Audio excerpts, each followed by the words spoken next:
different computer. Uh-oh. You, Well, we still see your screen. okay.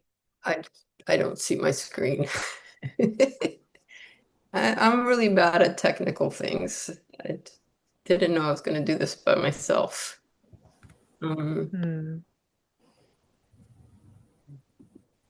Well, I can hang out for a few minutes here and maybe come back at 2:30 if need be.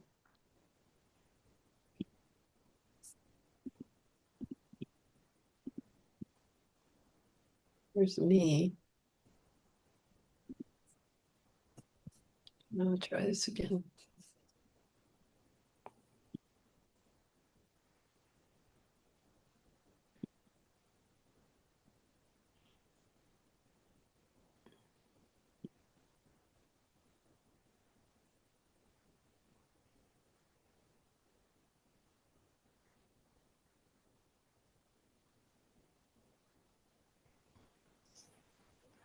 Anjali Ayyā, can you hear me?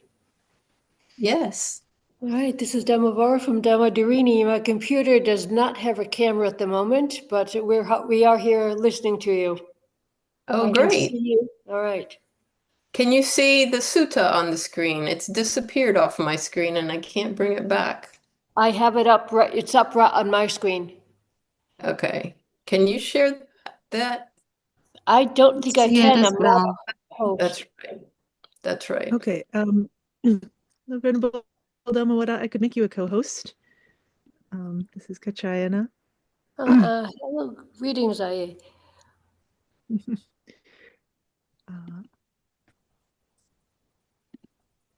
As long as I don't need a camera, I'm happy to do that. Okay, so now the sutta is on the other computer where it shouldn't be. Well, we still see it here. We do. Okay. Gosh.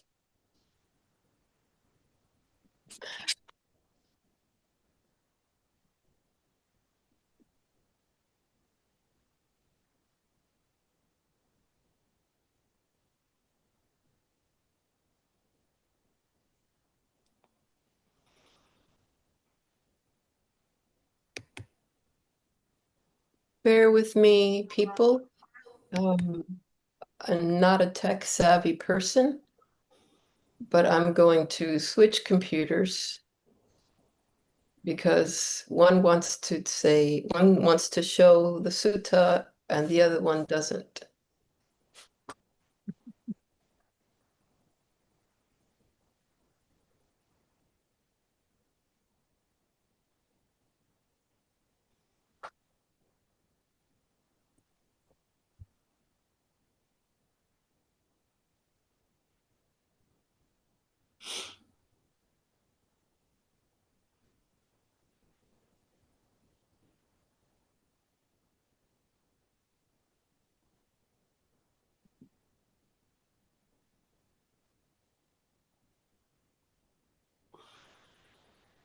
Okay, I'm going to have to sign out.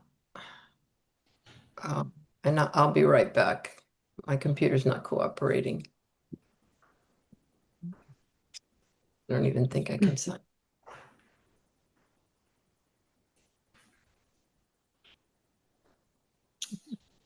Pull up a chair. She's having technical difficulties at the moment. Well, this program does usually start with a few minutes of silent meditation. So maybe while the technical difficulties are being worked out, we can just sit together and settle and arrive in this space and day and time. So welcome everybody. And I'm sure Ayyā Mārājinā will be back soon. For now, we can just settle in and sit.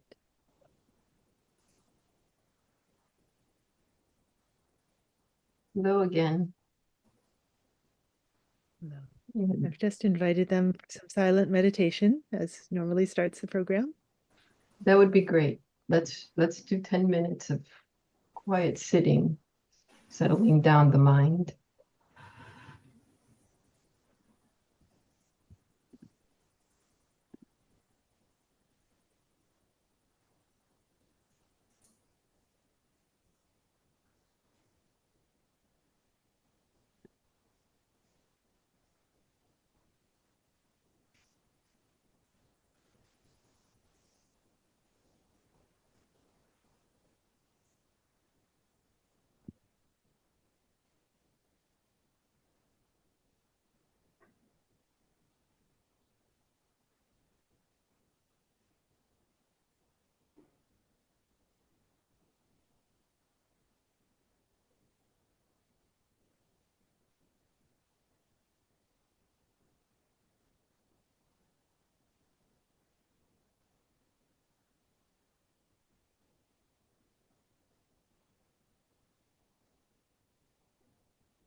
Ayya's not here today. She's at the Aranya Bodhi Hermitage, so we'll have a visiting Bhikkhunī giving a sermon from Florida.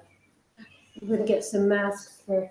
They have masks. I need a mask. Okay.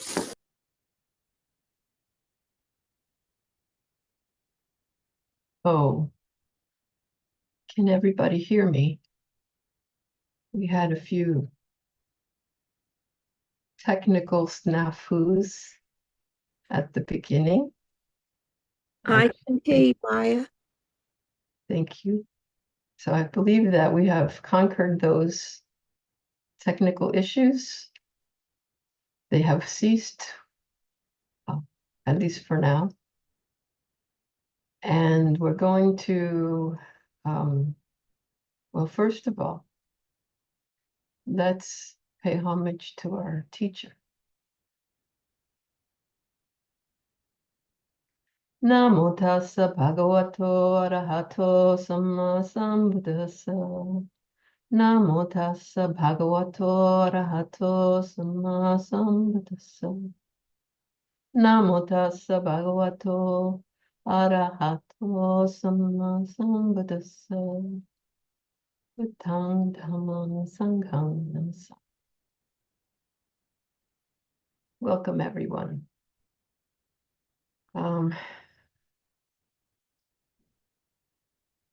Zoom is asking me to confirm my language. I don't know why.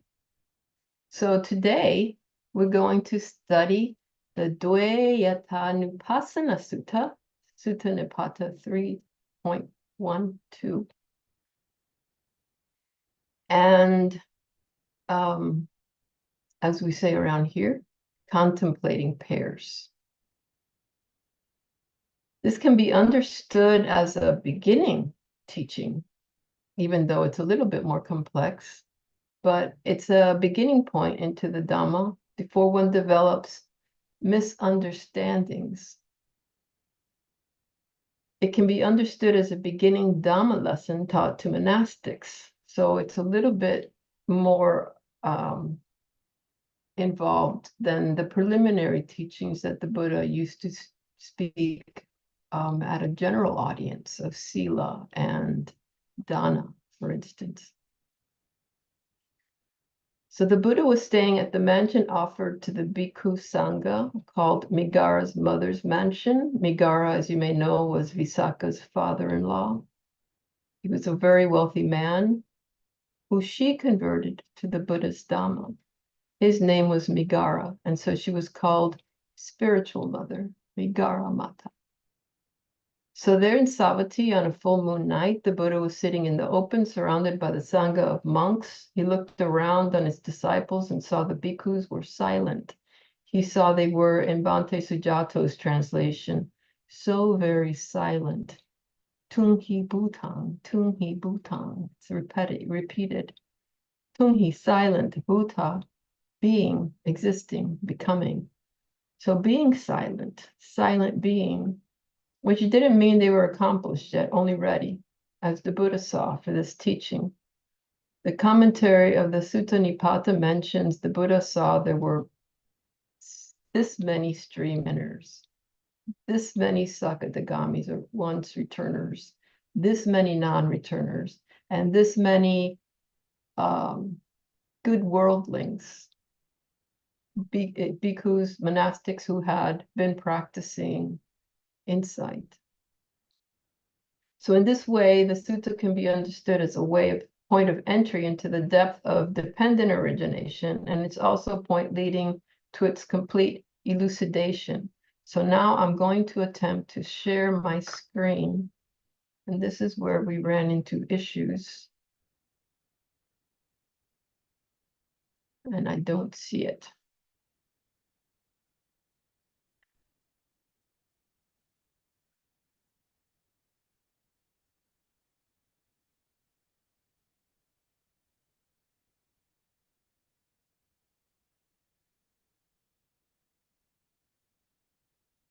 Now I don't see any of you.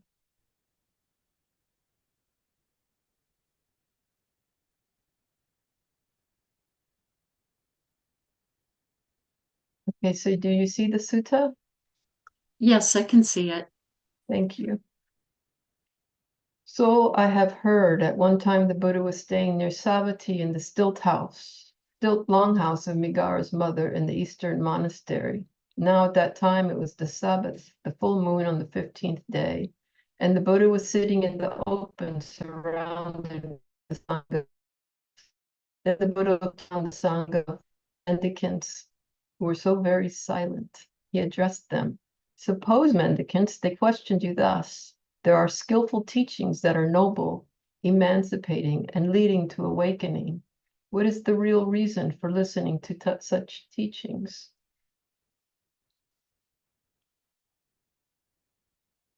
What the Buddha meant when he said those teachings that are wholesome, noble, emancipating. There were good worldlings with insight, so wholesome. There were sotapannas, sakadagamis, and anagamis, so noble and working toward emancipation. And these leading to enlightenment, which is the goal, the arhanti. According to the commentary, this was the 37 aids to awakening that he was mentioning. In Tibetan schools, this is called the 37 harmonies to awakening. And quick refresher, that's the Noble Eightfold Path, the 7 factors of awakening, the 5 factors, the 5 doors, the 4 noble truths, the 4 right strivings, samapadana, and the 4 iddhipadas.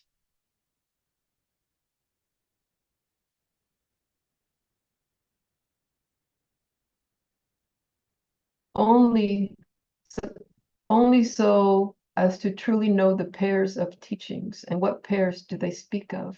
This is suffering. This is the origin of suffering. This is the first contemplation. This is the cessation of suffering. This is the practice that leads to the cessation of suffering. This is the second contemplation. When a mendicant meditates rightly, contemplating a pair of teachings in this way, diligent, keen, resolute, they can expect one of 2 results: enlightenment in this very life, or if there's something left over, non-return. This is what the Buddha said. Then the Holy One, the teacher, went on to say, there are those who don't understand suffering and suffering's cause, and where all suffering ceases with nothing left over. And they do not know the path that leads to the stilling of suffering. They lack the heart's release, as well as the release by wisdom. Unable to make an end, they continue to be reborn and grow old. But there are those who understand suffering and suffering's cause, and where all suffering ceases with nothing left over. And they understand the path that leads to the stilling of suffering. They're endowed with the heart's release, as well as the release by wisdom. Able to make an end, they don't continue to be reborn and grow old. The first pair is the contemplation of dukkha and samudaya, which is suffering and the origin of suffering, as the first contemplation, and nirodha and magga. Dukkha, nirodha, gamini, patipada, the cessation and the way of practice leading to cessation, as the second contemplation. The 4 noble truths are taken up as just one pair. One of the initial questions that came up was, why a pair?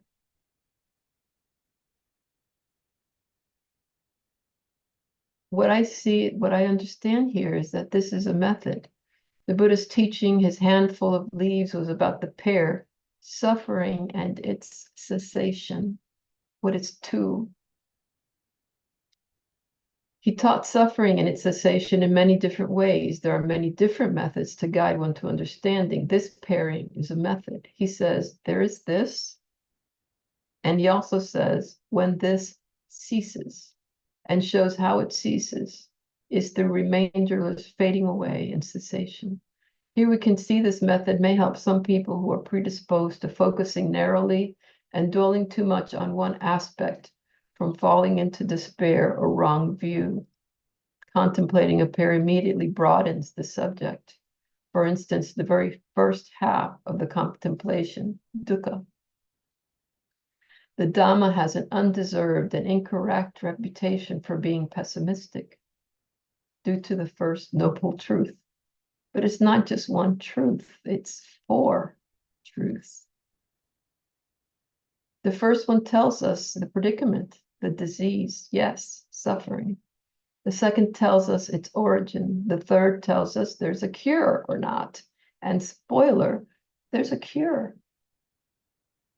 And the fourth is the treatment, how to heal, how to end suffering. If your takeaway is just dukkha, then you've missed the opportunity to understand and to arrive at that remainderless fading away.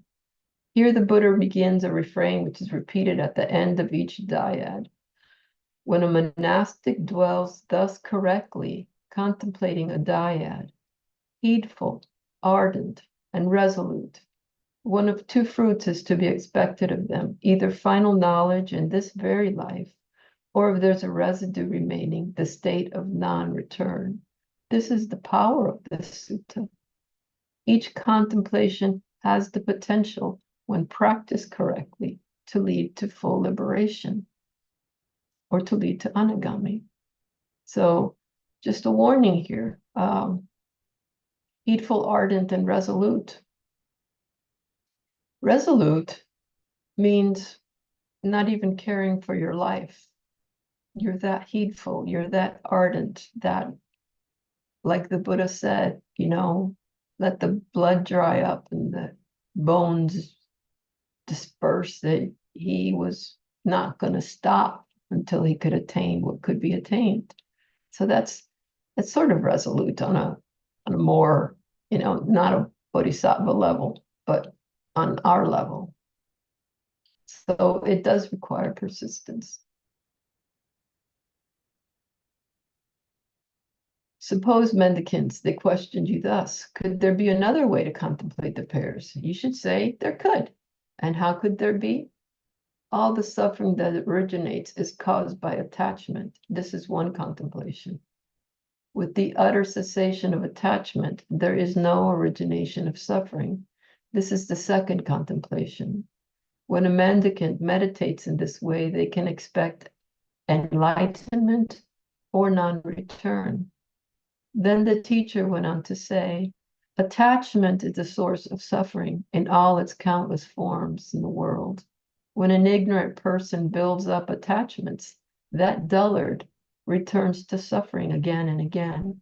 So let one who understands not build up attachments, contemplating the origin of suffering and rebirth. So the second pair involves upadhi, which I know that Ayyā has discussed here before. Bhikkhu Bodhi translates it as acquisition, and Bhante Sujato translates it as attachment. So I looked it up in Margaret Cohn's dictionary Pali.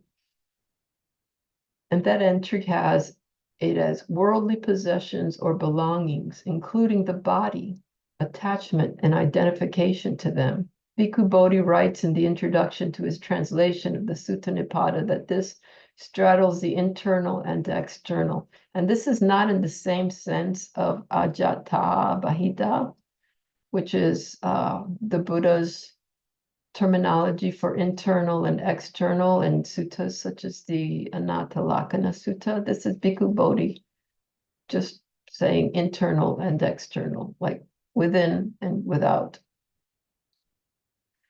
Bhikkhu Bodhi's explanation of upadhi. He says upadhi straddles the internal and external, meaning our inner world, like vijnana, nama, which includes vedana, sanya, manasikara, cetana, which are imprisoned in greed, hatred, and delusion. Internally, what we know to be there are opinions, judgments, views, asawas, and our khandhas, what we brought to this existence, to this moment from meritorious or demeritorious karma, and what we don't know yet, the wonders and the horrors that are hidden from our understanding right now, waiting for the right conditions to come together and mature. The external can be understood as our world of belongings or possessions, activities and situations, as well as the greed for those and identification with those. And from here, there begins very much the same order as the dependent origination with a few differences. So I'm just going to go read through. I want to save questions and comments toward the end. We'll finish at the hour, and then we'll have 30 minutes for questions and comments, and maybe answers.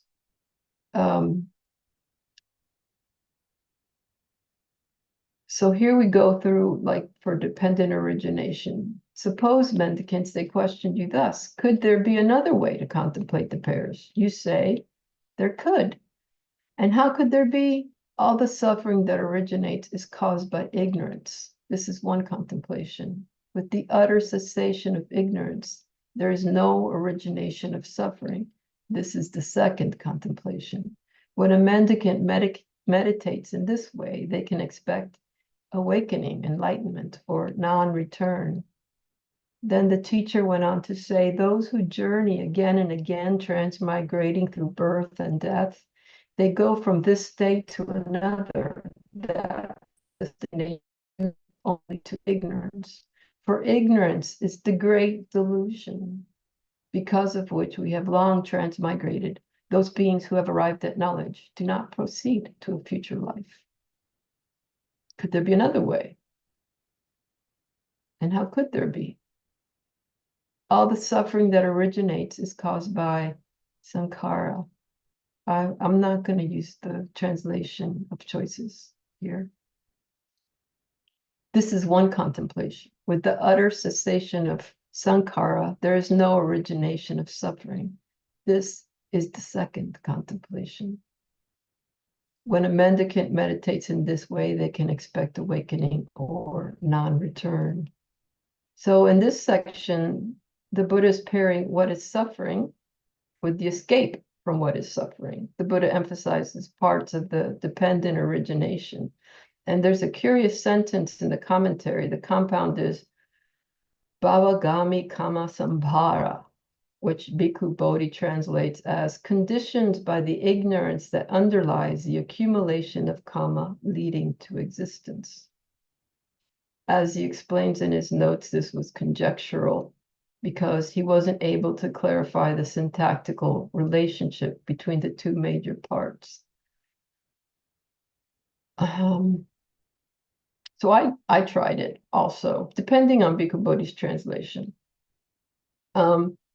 And this attempt yielded, conditioned by ignorance, the coming together of actions conditions the path of becoming. So, like, as a refresher, in the dependent origination, it's one after the other, which you can see in meditation, just one after the other, and the looping around. But here we're studying it as a pair. So we take one part of dependent origination, like avijja, ignorance, and we pair it with suffering. So yes, it's suffering, and its cessation is the end of suffering, awakening or non-return. I don't know if we need to go through dependent origination, but there's a few differences here. In the dependent origination, there's with ignorance as conditioned volitional formations, with volitional formations, consciousness, with consciousness, name and form, which is missing in this sutta.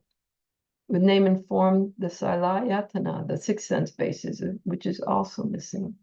The six sense bases condition contact, which conditions feeling, which conditions craving, which conditions clinging. And whereas in dependent origination, that leads to bhava, to becoming. Bhava is missing in this sutta. We go from avijja to volitional formations, which are stilled in the path moment, to vijnana, to phassa, contact, to vedana, which is feeling, tone, or sensation, or just the mental experiencing of phassa. Tanha upadana.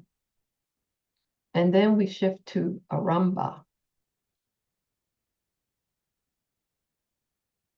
which is 33. It's just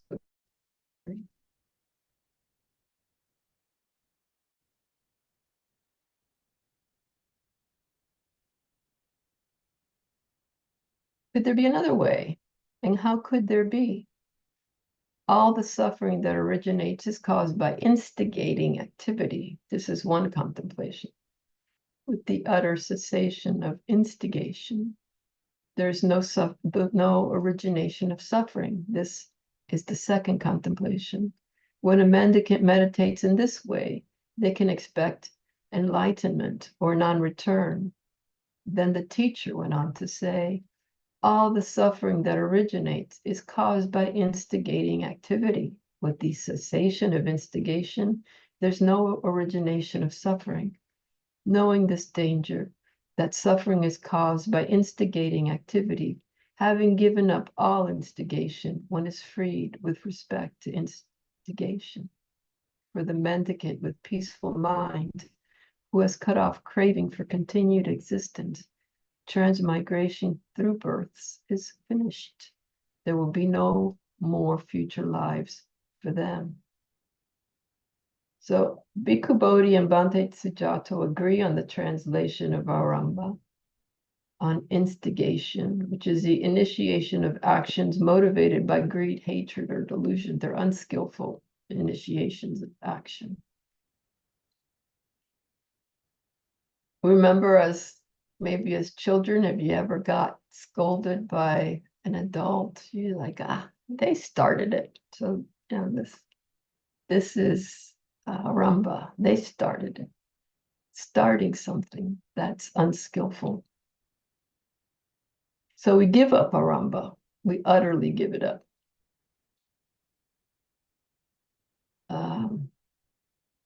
Could there be another way? And how could there be? All the suffering that originates is caused by sustenance. This is one contemplation. With the utter cessation of sustenance, there's no origination of suffering. This is the second contemplation. When a mendicant meditates in this way, then they can expect awakening or non-return. Then the teacher went on to say, all the suffering that originates is caused by sustenance. With the cessation of sustenance, there's no origination of suffering.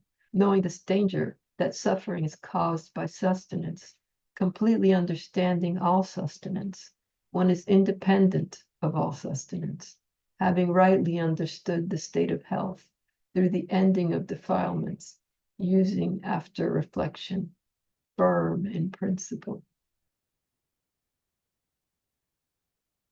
A knowledge master cannot be reckoned. So sustenance is ahara, and Bhikkhu Bodhi translates that as nutriment. Excuse me, my throat's dry.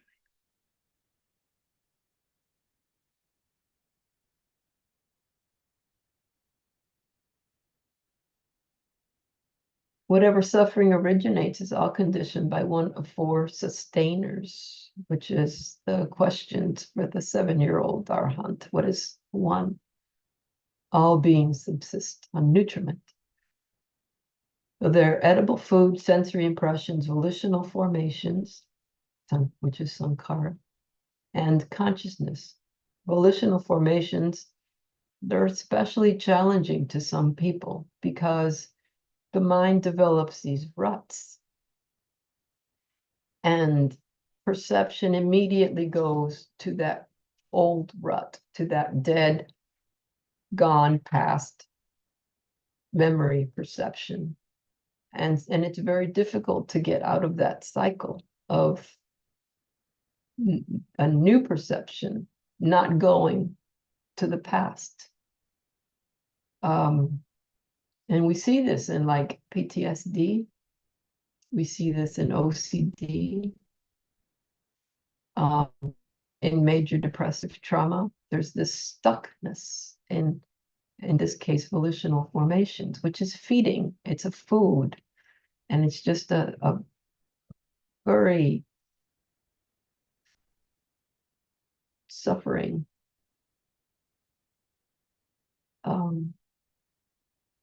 sankhara. It's a cycle.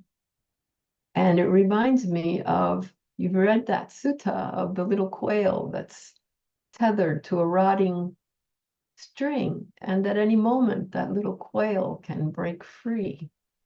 And this is our case also, especially with people that are suffering from some sort of mental addiction, not in the sense of substance, but in the sense of these ruts, of these mental habituations.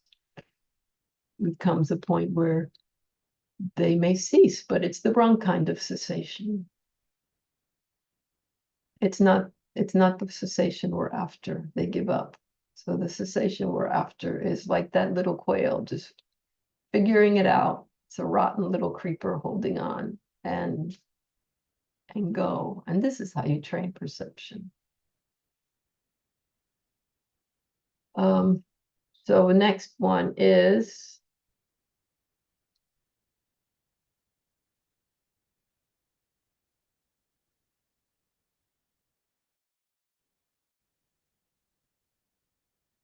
perturbation. Could there be another way? Yes. And how could there be? All the suffering that originates is caused by perturbation. This is one contemplation. With the utter cessation of perturbation, there is no origination of suffering. This is the second contemplation. When a mendicant meditates in this way, they can expect enlightenment or non-return. Then the teacher went on to say, all the suffering that originates is caused by perturbation. With the cessation of perturbation, there's no origination of suffering. Knowing this danger, that suffering is caused by perturbation. You notice that here there's a different word, injita. That's why, having relinquished perturbation and stopped making karmic choices, sankhara, imperturbable, which is the fourth jhana, free of grasping, a mendicant could wander mindful. So Bhikkhu Bodhi translates this as agitation, and Bhante Sujato translates it as perturbation. And injita carries the mind, and up here too, there's the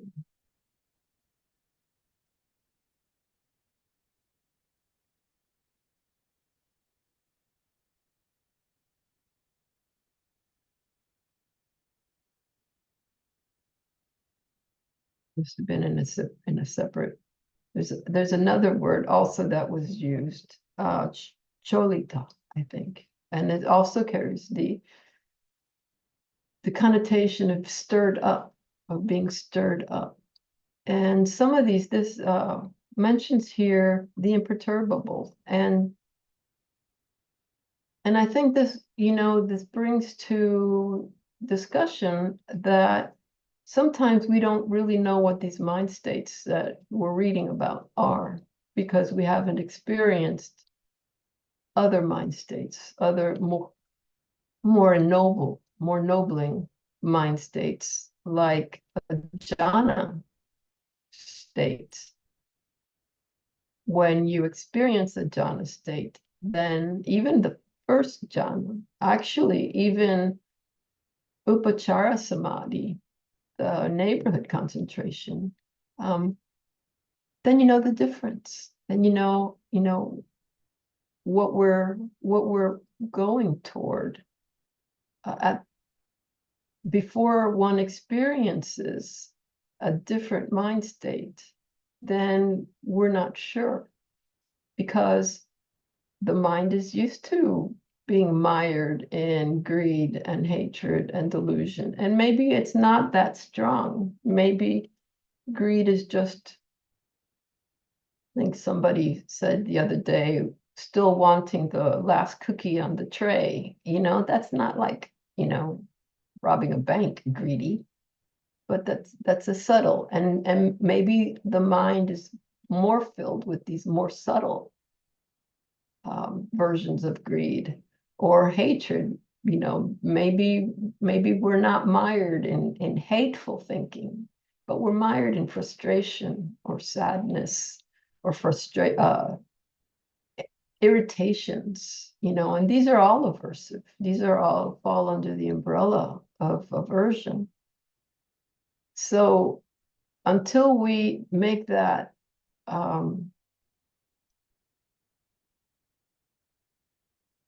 climb to one of the more subtle mind states, as like a jhana state, or just even the upachara state, where we're mentioning here Ceto Vimutti, which Bhante Sujato translates as the heart release. It's the chitta release, which is variously translated as heart or mind. And there's no such distinction as mind is reason and heart is emotion. In the Buddhist teachings, it's chitta. And so the chitta's release is freedom from the 5 hindrances, which is experienced in jhana. So that is like your relative point, your comparative point. So once you experience something like that, then you can put these other things in perspective, and you can see that the ordinary mind is really quite busy and full, and not at all pleasant. We may think it's pleasant, and we'll see just in a little while now, there's happiness and suffering and truth and falsity, where the Arahant sees it completely different than the current of the world is seeing it. So next is dependency. And this is interesting, right? Because we think that, dependent would be more stable. There's something more to hold on to. And it's actually the opposite. And we're getting into these opposite perceptions. For the dependent, there's agitation. This is the first contemplation. For the independent, there's no agitation. This is the second contemplation. When a mendicant meditates in this way, they can expect enlightenment or non-return. Then the teacher went on to say, for the independent, there's no agitation. The dependent, grasping, goes from this state to another without escaping transmigration. Though knowing this danger, the great fear and dependency, independent, free of grasping, a mendicant would wander mindful. Could there be another way? And how could there be? Formless states are more peaceful than form. This is the first contemplation. Cessation is more peaceful than formless states. This is the second contemplation. When a mendicant meditates in this way, they can expect enlightenment or non-return. And here we can be reminded of the Buddha's first teacher, Alara Kalama and Uddaka Ramaputta, who were stuck. And even when the Bodhisattva awakened and became a Buddha, he wanted to teach his teachers, but they were in the formless realm. So seeking these other states of consciousness is not the same as cessation is. So we progress from the form jhanas, to the arupa jhanas, to cessation. We don't stay stuck.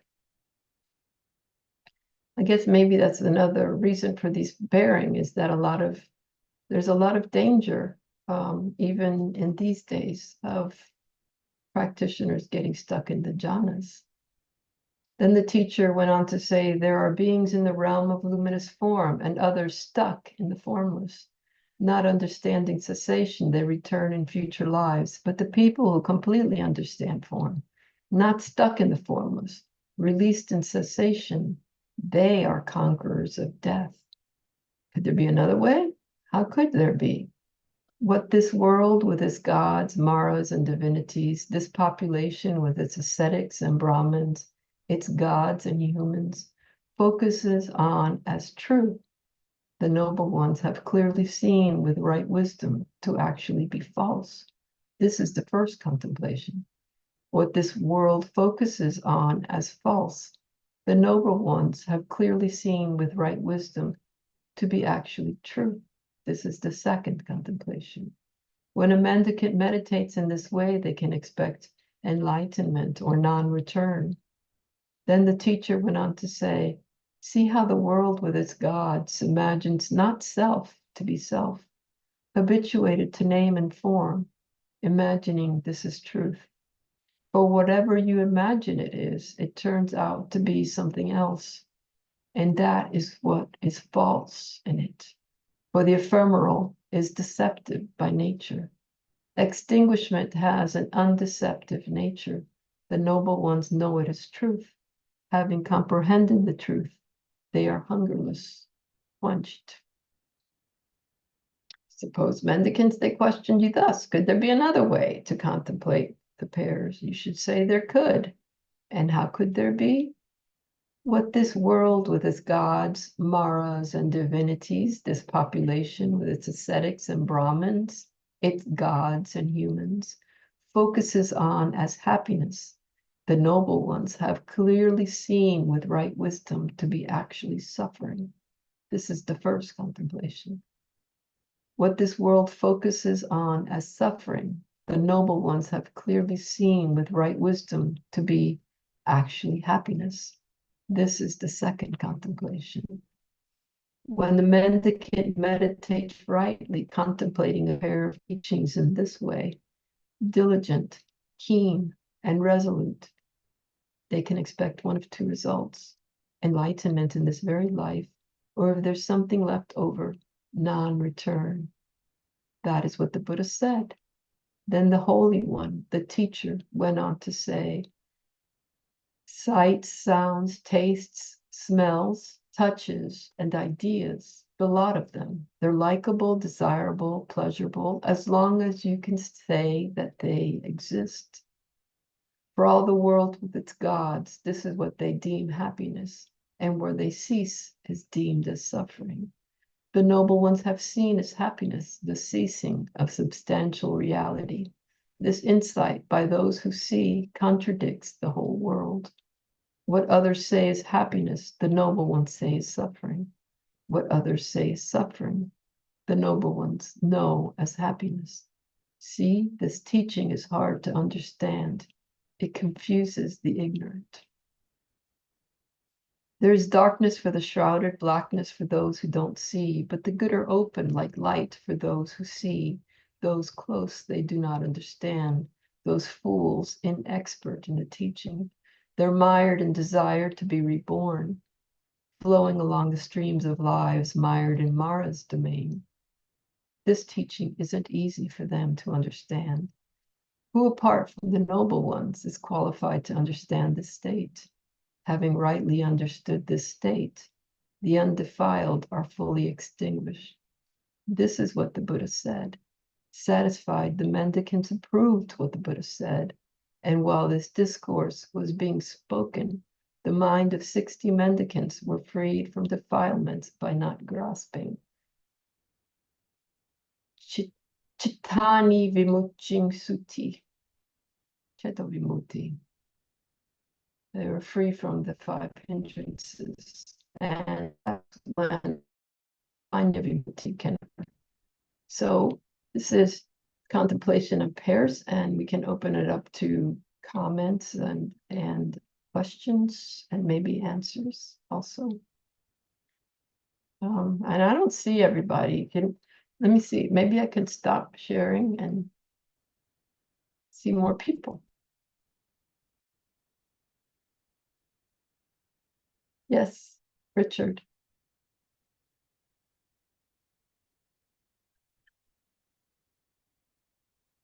Thank you, Ayyā. The items that are drawn from what's commonly called dependent origination, the ones that are missing is because if you think about it a little bit, there's no gradually fading away. If you look at all the other ones, you start with something, you contemplate it, and it gradually fades away. Ignorance fades away, creating sankharas fade away, craving fades away, grasping, whatever, if you look at each one of those, you can see that by the contemplation, you gradually, can let go of those. But if you look at the ones that are missing or apparently missing, like Namarupa, either the name of a form, right? The name form exists or it doesn't exist, right? Either there's a cat or a squirrel or a human being or whatever, right? A rock, whatever. Either that exists or it doesn't gradually fade away. You may gradually fade away your desire or your craving or what, what I mean? That of interacting with those things, but the individual thing doesn't fade away. Same as with the six senses. Either your six senses, are there, or they're not there, right? You don't overcome the six senses by they're gradually fading away. You overcome them by, again, not craving, not grasping, not becoming, etc., like that. And the same thing with the last ones, which are becoming, right? Either something exists, even though it's transitioning, right? But you yourself don't let go of it in a fading away way, right? You just no longer have any craving for becoming. You don't have any, grasping to try to become something. Same thing with birth. Birth is just an event, bang, You may give up the desire to be reborn by letting go again of craving and these other things, right? Ignorance, development of sankharas, etc. And the same thing with old age, disease, and death, right? You don't overcome old age, disease, and death by gradually fading away of old age, disease, and death. That's just a process that just goes on and it comes, and death is just a final result, an event. But you let go of re-entering into those things by the dyad contemplations of these other levels of the or parts of the dependent origination. Anyways, that's just my view. Thank you very much for listening. Thank you, Richard. Anyone else have a question or a comment? Yes, Venerable, I would like to ask you about the volitional, to say people with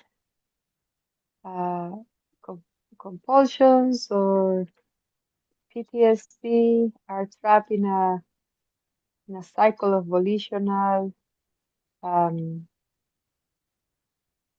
the sankhara. Can you explain more how, why, what is exactly volitional activity that have to do with staying stuck? I'm not sure I understood your question, Mabel. I think what you're asking is how does Sankara contribute to being stuck? Is that what? Yeah. You say we are stuck in evolutional formation with states like PTSD or OCD. Oh, I see. Yes. Well, these types of questions are really good to figure out in meditation. This is where this sort of work occurs. So volitional formations is just the process of of the mind qualities arising, and depending on contact. So we have, like, we hear a firecracker. I used the example of PTSD. So there was a moment where some sort of traumatic event occurred around a loud noise, bomb, weaponry. And so even though that person is not in that situation anymore, loud sounds, like even a door slamming or a firecracker on the 4th of July, brings back those perceptions, those mental formations. They're like the mind is habituated to them. It's clinging in a very strong sense of that word. Because, I mean, here we can see who in their right mind wants to cling to trauma. But that's what we see, is that there is clinging to trauma in the sense of these mental habituations that just replay what is already past, reviving the past in the present again. And so through meditation, one can see this occurring, and it occurs in slow motion so that you can understand it. If you have samadhi, if you have kanika samadhi, you're seeing like these replay in slow motion so that you can see contact, perception, Vedana, feeling, and then all the sankharas start all over again. And you can break that cycle. So that these perceptions in a sense are not being formed new.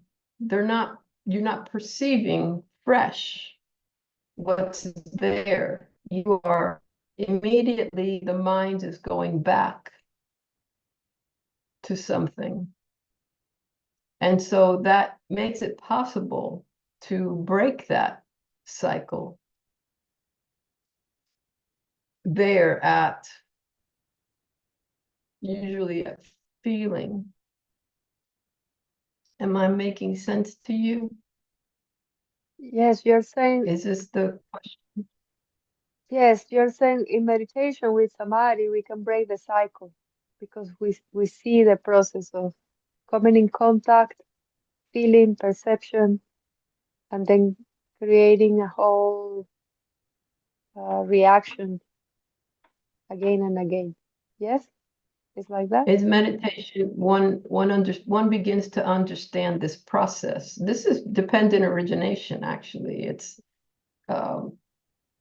contact and Vedana. But before Vedana, after contact, there's perception. And then we have this pleasant feeling or unpleasant feeling, or, we don't even pay attention to it. Neither pleasant or nor unpleasant. It's like probably 80% of our day is spent in ignoring what's going on around us. So there, in sitting meditation, in samadhi, one can see that process and understand that process, and understanding breaks that habituation.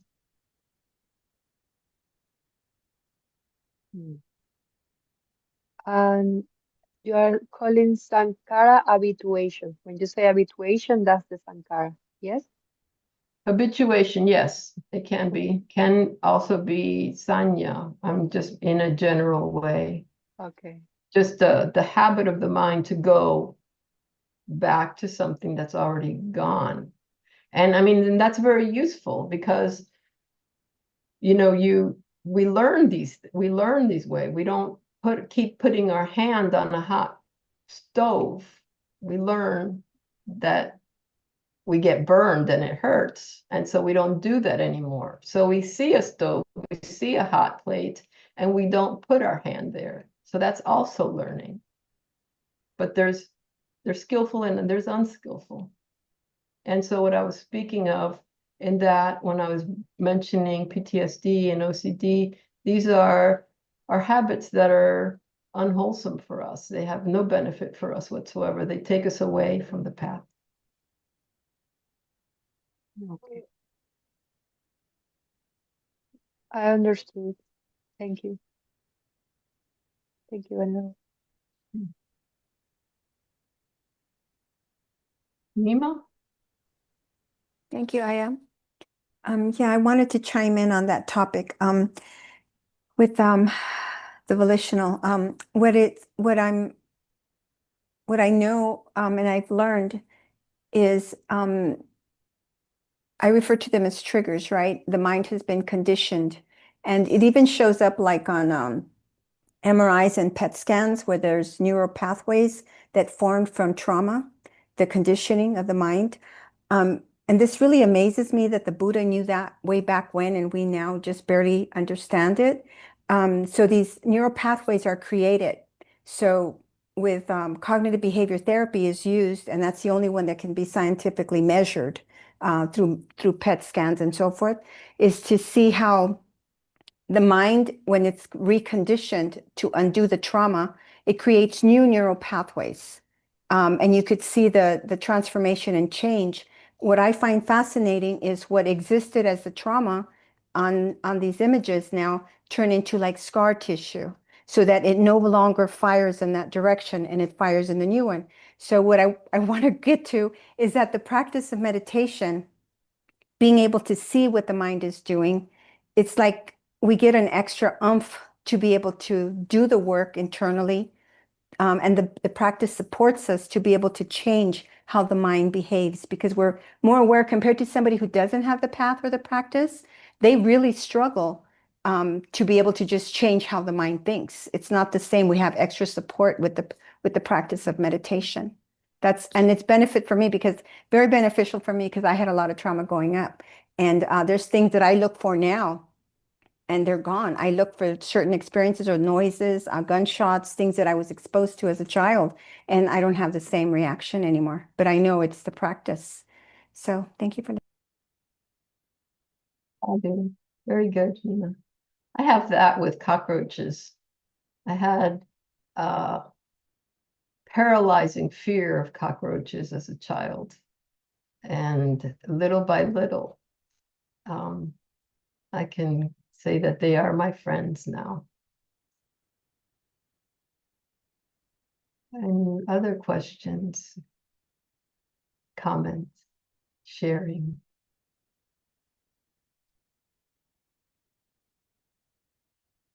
Richard?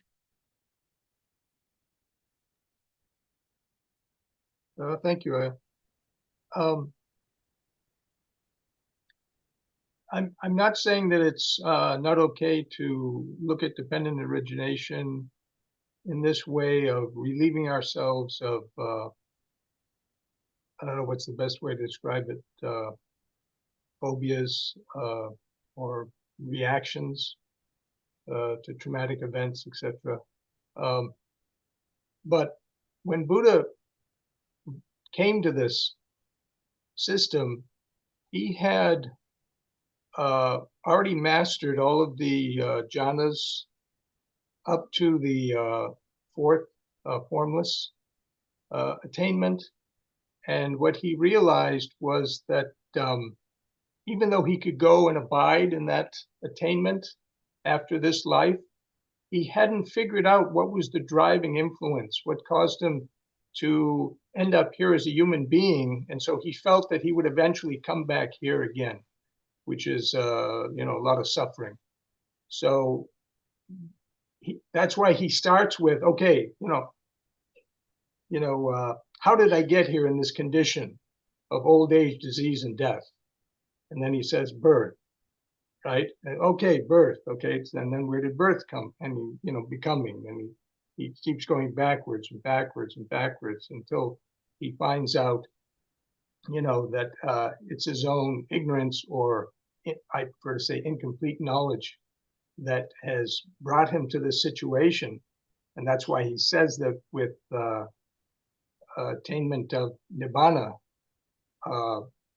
true knowledge arose.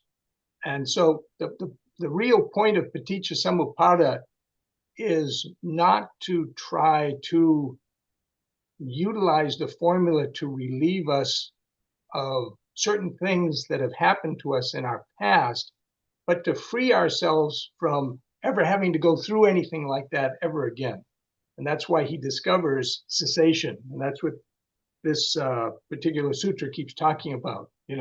Cessation is the way. Okay, that's the way that he found. He found that, fifth formless state, cessation. And the implication of it was that it was his own mind that was creating all these things due to incomplete knowledge. So due to incomplete knowledge, a sankara was arising, and made together an idea, and he was cognizant of that idea, and that idea led to being seen clearly in his mind as a namarupa, which I prefer to say an idea of a form, and that idea of a form has 6 senses. And so he saw how it's his own mind that's pulling me into this, whirlpool, or whatever you want to call it, and ending up eventually in taking a birth somewhere. So that, even and that's why he wanted to go and teach his old teachers, as you mentioned, because he saw that they were very close to this cessation, and that he would be able to show them, this experience and explain it to them, and they would quickly get it. They would quickly understand. But as you said, they had passed away, like the sutta describes, before that time. So I'm not saying that using part of these ideas can't be helpful to us on our, day-to-day existence, but they're really meant to free ourselves from our day-to-day existence, from ever coming back and having to redo this. And even along the way, you'll just kind of drop a lot of those things off. Anyways, that's what I wanted to say. Thank you very much for listening. Thank you, Richard. I think that both things can be true. Some people work through other ways, and going through using meditation, using samadhi will take us through different ways, through different pathways, depending on what the mind needs. And they're both liberating, and you can release yourself from trauma and get to Sotapanna and Sakadagami and Anagami and Arhat. So it's not just, one definition of Paticca Samuppada. It's a working method for many, many different people. And what I think the idea would be is to not get stuck.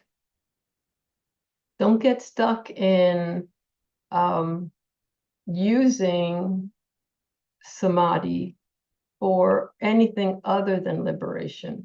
You may need to liberate yourself from other things first, but the goal remains the same.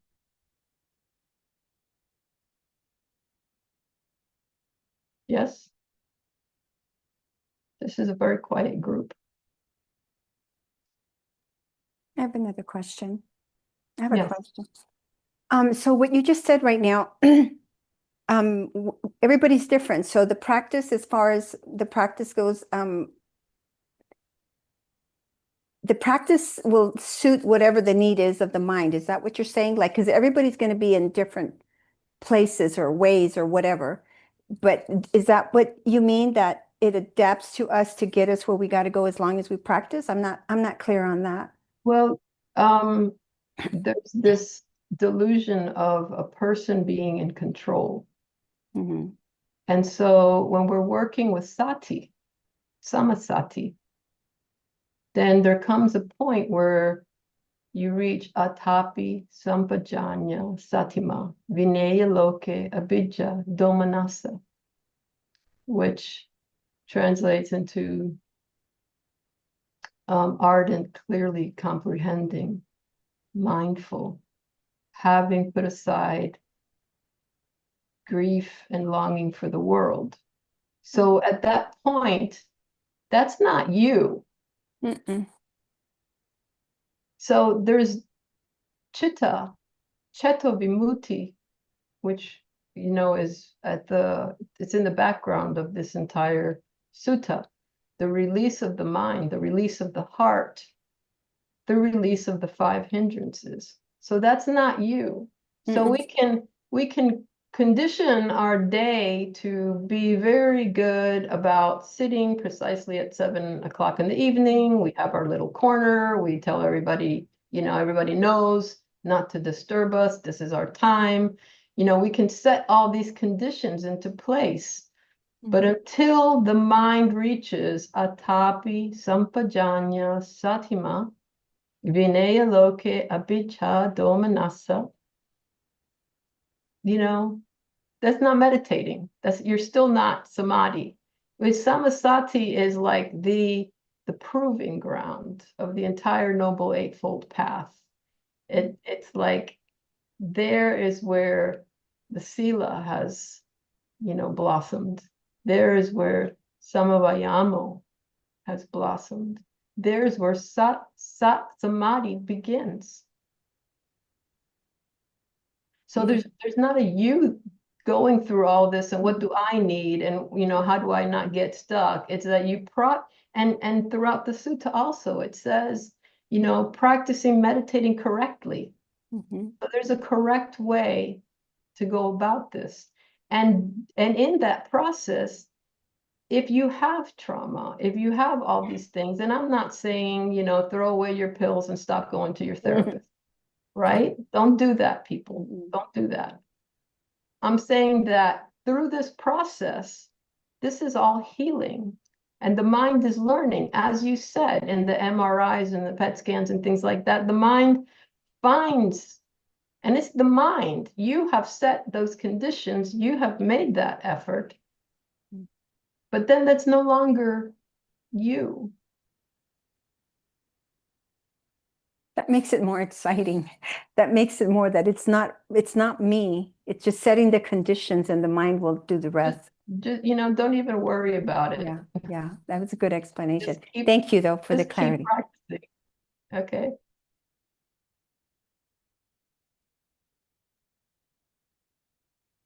I have more question about Sankara. I have heard Sankara as choice, Sankara as mental volition. Could you tell me more examples or synonyms of Sankara? I also heard that Sankara is what creates our karma. So could you explain more about Sankara? Well, Bhante, the Venerable Bhante Katukurunde Nyanananda explained Sankara as coming from an Indian word at the time of the Buddha, which meant like putting on your makeup, getting prepared, doing the preparations. So it's like making together, like putting things together, Sankara. And Bhante Sujato translated as choices, which is a very good translation in many different contexts, because, you know, it's our choice that fuels becoming. It's continuously making these choices, especially unskillful choices. But it's also that mental formation, like ideas, and everything that goes into making that choice. The choice is like the end product of a process, a very quick process of putting things together and coming up with the choice. And then you decide yes, no, you know, red, blue, whatever. So Sankara is just and it's it is what fuels, because it's an activity. And this actually, the sutta is a lot about activity. a lot about being stirred up, a lot about beginning things in unwholesome ways. And so this is kind of like a thread that keeps the existence going. And these are very subtle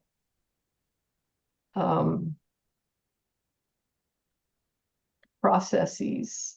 They're very, very subtle. So this is why I was saying that really one needs to, get on the Eightfold Noble Path and practice and make it your experience, because wisdom is experiential.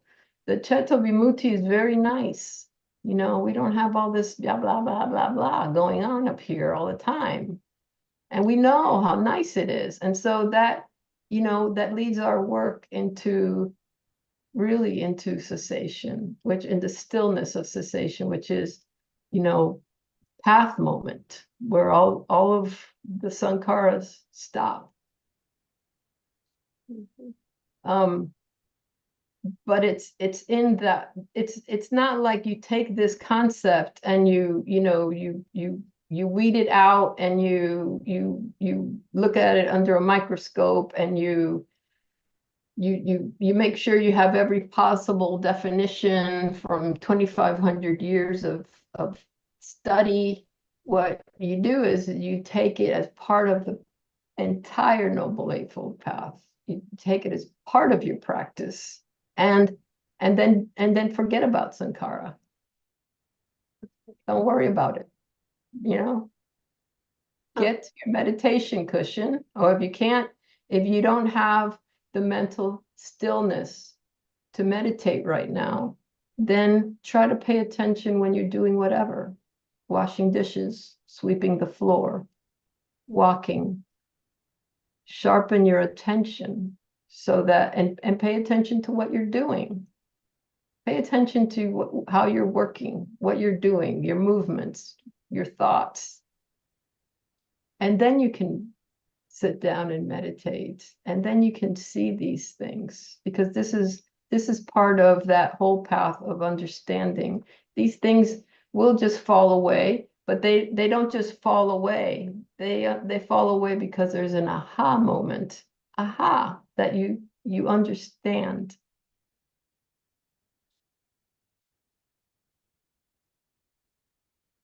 Okay.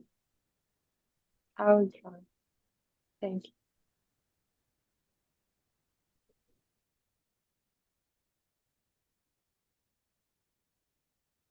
Is everybody?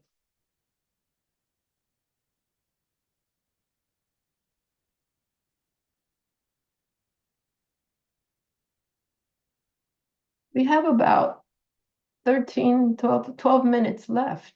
We have time for one more question.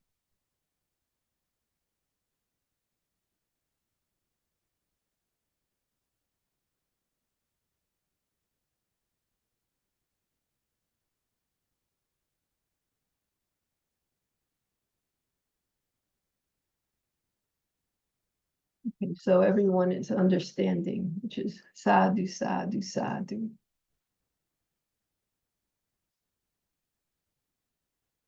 So then we can pay homage again to our teacher, and we can dedicate our merit. And by dedicating our merit, it's like a nice little memory of having participated in a Dhamma discussion and being here for an hour and 19 minutes, rather than scrolling the internet or reading the bad news of the world, or getting angry at your neighbor for loud music, or scrolling on Amazon for shopping. This is an hour and 20 minutes of listening to the Dhamma, and this is why you should dedicate your merit, because this should bring you happiness. And when you are having a difficult time, you remember back to this moment. And this should help you through. So we dedicate our merit, and we don't, by giving it away, we don't lose it. It expands and it multiplies and it grows for us and for others. There's so much need for people who are dedicated to the Dhamma practice in the world today. And just by practicing and feeling the joy of practice, you can also alleviate some of the suffering around you. Not just yourselves, but those around you too. You don't squash the bugs. Maybe you make sure that there's water for the birds. You don't yell at your partner. And this way is how it grows. So we dedicate our merit to our parents, wherever they may be, to our teachers, and all beings can be our teachers, and to the devas of our neighborhood, who can rejoice with us also. And maybe, prevent that tree branch from falling on our head as we pass underneath the oak tree. There's so much more to the world than what we can see with our eyes and hear with our ordinary hearing. So let's dedicate our merit. Akasata chabumata deva naga mahindika punyantang anumoditva chirang rakantu lokasasanam chirang rakantu desanam chirang rakantu ambaram. Thank you, everyone. May you have a joyful rest of the evening or afternoon, wherever you are, night, wherever in the world, and rejoice in the Dhamma. You found it. You found it already. Sadhu, sadhu, Sadhu, sadhu. Sadhu, sadhu. Thank you, Ayyā. Thank you. Sadhu.